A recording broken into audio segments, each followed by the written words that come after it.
Монгол улс 2001 онд анх бүсчсэн хөгжлийн үзэл баримтлалаа баталсан. Түүнээс хойш өнөөдөр 23 жил өнгөрсөн байна.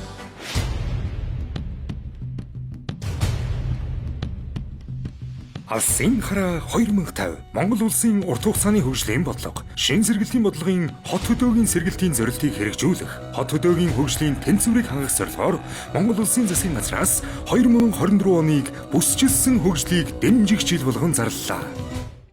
Бүсчилсэн хөгжил бол өөрөө манай улсын ирээдүйн хөгжлийн хамгийн зөв бөгөөд цорын ганц шийдлээ гэж шат шатанд анх шат дунд шат аймаг орон нутаг үндэсний хэмжээнд ойлголцолтой нэгтгэж дараа нь бүсээрээ салбараараа за тэгээд оролцоон дээр тулгуурж аж ахуй нэгжийнхаа эрдэм шилжгээний байгууллагынхаа оролцоотойгоор шинжлэх ухаанчаар хөгжүүлэх боломж өгслөө бүрдүүлье гэж. Хоёрдугаарт энэ бол 1990 онд би төвлөрсөн эдийн засгаас зах зээлийн эдийн засагт шилжилтийн 30 жилээс гарч хөгжлийн шин шилжилт рүү орж байгаа ийм үе шатаа гэж. Тэгэхээр энэ хөгжлийн шин шатанд бид 30 жилийг зарцуулах биш.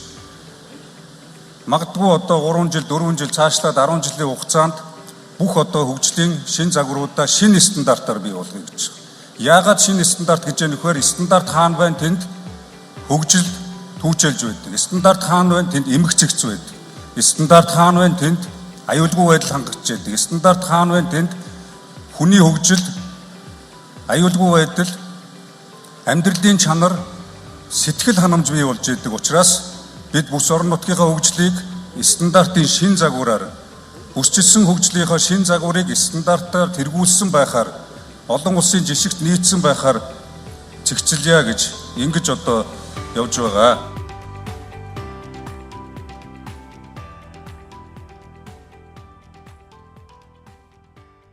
(2024 оны 1 сар) Монгол улсын ерөнхий сайдын 2024 оны 11-р захирамжаар бүсчилсэн хөгжлийн үзэл баримтлал шинжлэх, холбогдох хууль тогтоомжинд өөрчлөлт оруулах төслийг боловсруулах ажлын хэсгийг байгуулав. Бүсчилсэн хөгжлийн үзэл баримтлалыг боловсруулахдаа орчин үеийн онолын чиг хандлага болж шинэ эдийн засаг газар зүйн онол, өсөлтийн төвийн онол, кластерын үзэл санаа, системийн онол дээр тулгуурлаж бүсчилсэн хөгжлийн бодлогыг бол 100 орчим эрдэмтдийн бүрэлдэхүүнтэйгээр хамтран боловсруулсан. Кластер яаж хөгжиж байгаа вэ гэдэг талын асуудал гарч ирэхэд улс орнуудад өөр өөрийн жишээ туршлагатай. Тэгэхээр мэдээж Монгол улс өөрийн гэсэн давтагдшгүй тэр хөгжлийн замыг олох үе дээрээ бид нар ирээд байгаа болов уу гэж бодож байна. Нэгдүгээр эдийн засгийн бүсчил нэгдүгээр тулгуур нутаг дэвсгэрийн харьцангуй жиг төвжүүлэх гэдэг. Нөгөө нэг агуулга нэгдүгээр төвлөрлийг сааруулах. Монгол улсын бүсчилсэн хөгжлийн үзэл баримтлалыг шинжилэн боловсруулж, улсын хурлын 2024 оны хаврын ээлжид чуулганд хэлэлцүүлэх ажлын хүрээнд Монголын эдийн засгийн форум бүсчилсэн хөгжил зөвлөгөө. Өнөөдөр бид нар хамтдаа бүсчилсэн хөгжлийн тухай ярих гэж байна. Энэ бол үндсэн хуулийн нэмэлт өөрчлөлтийг бид хэрхэн амьлуулах уу? Олон жил яригдсан хот хөдөөгийн тэнцвэрийг хэрхэн хангах уу гэдэг энэ асуудалд маш том алхам болно гэдэгт итгэж байна. Олон улсад гео эдийн засгийн бодлого нэлээдгүй эрчимтэй явж байна. Тийм учраас Монгол улс зөвхөн дотооддоо зориулж биш, гадаад зах зээлтэй хамгийн дөтөөр, хамгийн оновчтойгоор яаж холбогдох уу гэдэг энэ асуудлыг авч үзсэн. Өөрөөр хэлбэл гео эдийн засгийн стратегийг энэ удаагийн бүсчилсэн хөгжлийн үзэл баримтлалд суурь болгож авч үзсэн байгаа. Улс орныхоо байгаа нөөцийг байгаа газар дээр нь үржимжтэй ашиглаж эдийн засгийн өсөлтийг төргийтгэх, хүн ардынхаа одоо аж байдлыг дэвшүүлэх ийм том шаардлага бол одоо тавигдчихж байгаа. Бусууд гэдэг бол судалгааны талбар юм а гэж. Тэр нь юу гэсэн цаана мөн чанарын юу гэсэн үгээр зэрэг төрөөс нөгөө бодлогоо хэрэгжүүлэх арга механизм гэж байна. 21 аймгаар 3 удаагийн хэлэлцүүлэг зохион байгууллаа.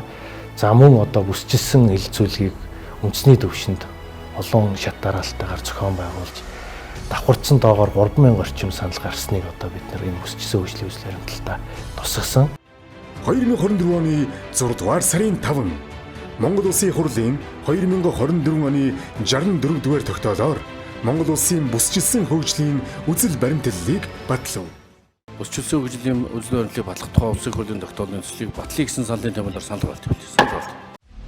Өсчилсэн хөгжлийн эрхэм зорилго.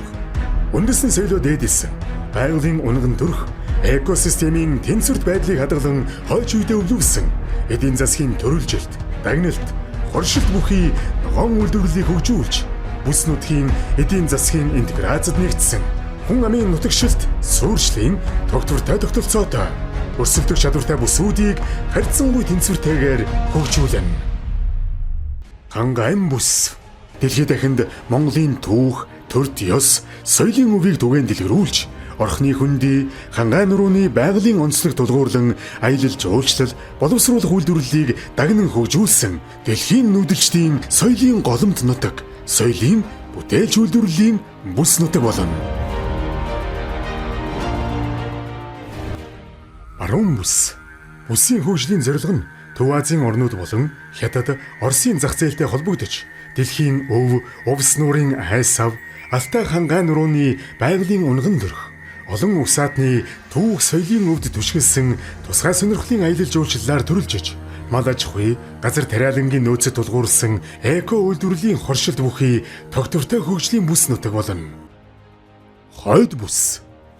Бүсийн хөгжлийн зорилго нь Оросын холбооны улс болон Европын холбооны орнуудтай эдийн засгийн харилцааг өргөжүүлж, хөвсгөл нуур, сэлэнгийн айсавын экосистемийн байгаль, түүх, соёлын өвд тулгуурласан аялал жуулчлал, амралт сувлал, хүнд үйлдвэрлэлээр төрөлдсөн аялал жуулчлал, аж үйлдвэрлэлийн хөгжлийн бүс нутаг болно. Төвийн бүс. Төвийн бүсийн хөгжлийн зорилго нь олон улсын эдийн засгийн интеграц, тээвэр логистикийн нэгдсэн сүлжээнд холбогдож, уламжлалт, мал аж ахуй болон эрчимдсэн хөдөө аж ахуй, боловсруулах үйлдвэрлэлээр төрөлжиж, дотоодын хэрэгцээгээ бүрэн хангасан эрүүл хүнс үйлдвэрлэгч, экспортлогч бүс нутаг болно. Зүүн бүс. Бүсийн хөгжлийн зорилго нь зүүн хойд Азийн орнуудтай эдийн засгийн харилцааг өргөжүүлж, хан хинтийн нуруу, дорнод Монголын байгалийн экосистем, дэлхийн өв, бурхан халдун, эзэн Чингис хааны төрт ёс, түүх соёлын өвд түшгэлсэн аялал жуулчлал, уламжлалт болон эрчимдсэн мал аж ахуй, газар тариалан, уул уурхайн боловсруулах үйлдвэрлэлээр төрөлдсөн олон улсын худалдаа, тээвэр логистикийн таталцлын бүс нутаг болно. Говийн бүс. Бүсийн хөгжлийн зорилго нь бүгд найрамдах Хятад ард улс болон Өмнөд Азийн орнуудтай эдийн засгийн харилцааг өргөжүүлж, өндөр технологи бүхий уул уурхай, хүнд үйлдвэрлэлээр дагнан төрөлдсөн говийн унган байгаль, түүх соёлын өв, палеонтологийн нөөцөд түшгэлсэн аялал жуулчлал хөгжсөн үндэсний баялагын санг бүрдүүлэгч бүс нутаг болно. 2024 оны 6 дугаар сарын 29. 2024 оны Улсын хурлын ээлжид сонгуул анх удаа бүсчилсэн тойргоор зохион байгуулагдав. 2024 оны 8 дугаар сарын 14 Монгол Улсын засгийн газрын 2024 оны 33 дугаар тогтоолоор бүсчилсэн хөгжлийн үндэсний хүрээлэнг байгуулав.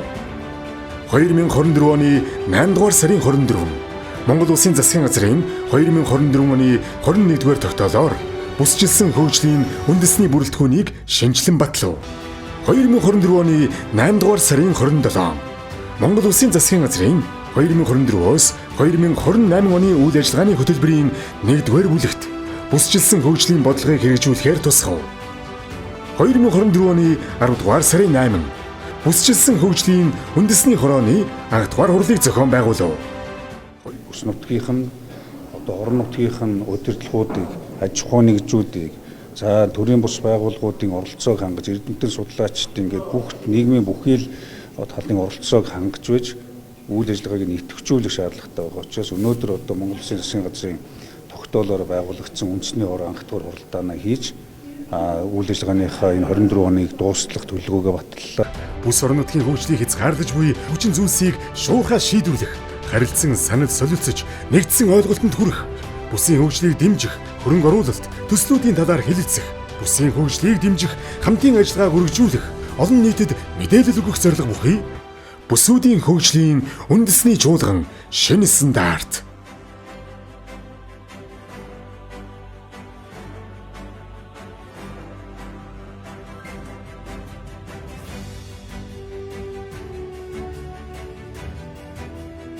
За хөгжлийн шин загвар Бид гэж юу яриад байна гэхээр ер нь бол бид нар бүссэн хөгжлийн бодлогынхаа хүрээнд энэ бүс орон нутгийн эдийн засгийн чиг үүргийг оновчтой тодорхойлно. Энэ цаг нь болсон гэж үзэж байна. Үйлдвэрлэл үүсгэхийг хоршил, төрөлжил, дагналт, кадастрын тогтолцоо руу оруулж энэ бодлогоо тууштай дэмжиж гэдэг. Бүс дамсан салбар хоорондын уялдааг хангасан стратегийн төслүүдийг үе шаттайгаар хэрэгжүүлье гэж. За татвар санхүүгийн ялгаатай бодлогыг хэрэгжүүлснээр үр өгөөж нь тодорхой хэмжээнд гарна гэдгийг бид маш сайн ойлгож байгаа. Тийм учраас энэ бодлогоор дамжуулаад тээвэр логистикийн нэгдсэн сүлжээ, бомб, чөлөөт бус, тусгай бүсүүдийг хөгжүүл. За бүс нутгийн эдийн засгийн интеграцид нэгдэн зах зээлээ хэлнэ гэж.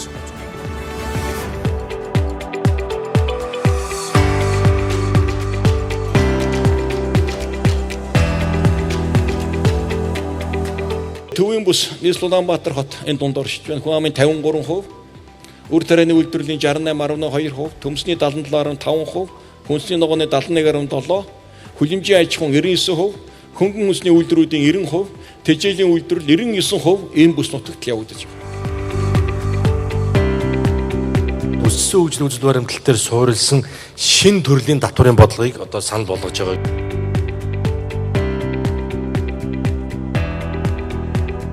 Төр бүгдийг хийх боломжгүй, хийх шаардлагагүй.